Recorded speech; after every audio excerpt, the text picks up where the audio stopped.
নমস্কার বন্ধুরা, বং রেসিপি চ্যানেলে আপনাদের সবাইকে স্বাগত। চলুন দেখে নিই আজকের রেসিপি। আমার আজকের রেসিপি চিড়ের পায়েস। আমি এখানে নারকেল দিয়ে চিড়ের পায়েস করে দেখাবো। এখানে আমি 1 কাপ মতো মোটা চিড়ে নিয়েছি, চালনিতে চেলে নেব।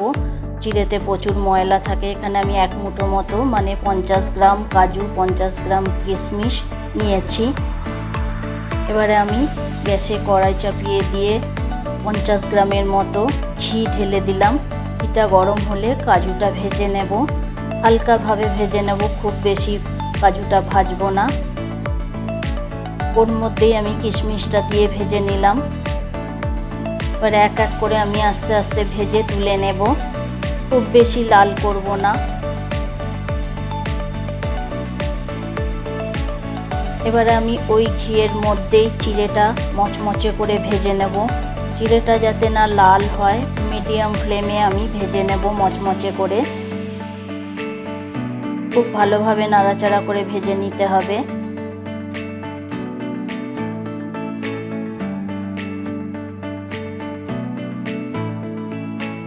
চিড়েগুলো আমি ভালোভাবে ভেজে নিয়ে এক এক করে তুলে নেব।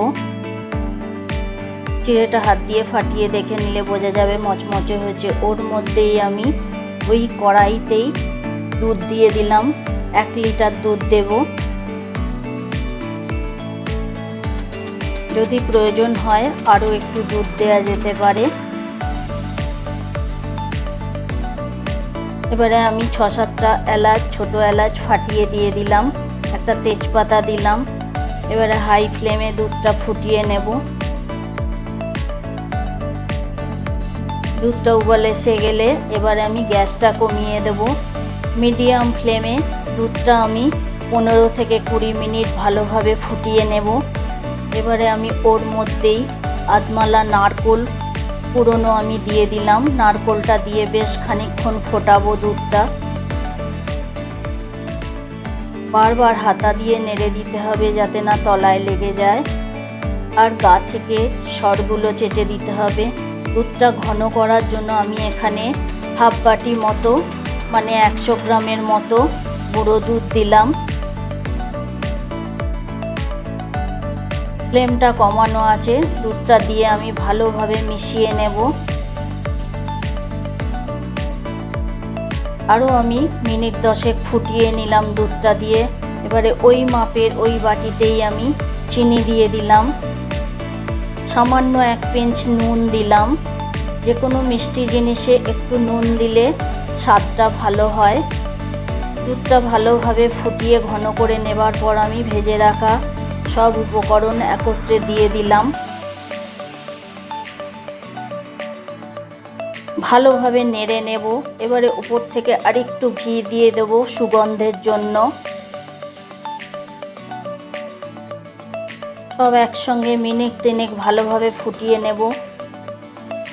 চিড়ে দিয়ে খুব বেশি ফোটাবো না, কারণ চিড়েটা কিছুক্ষণ বাদে ফুলে যাবে। ভালোভাবে আমি নিচ থেকে নেড়ে দেব। এবারে আমি মিল্ক মেড দিয়ে দেবো। আপনাদের কাছে যদি মিল্ক মেড না থাকে খোয়া ক্ষীরও দিতে পারেন। 50 থেকে 100 গ্রামের মতো খোয়া ক্ষীর দিলে তাহলে পায়েসটা শাহি ভাবটা আসে।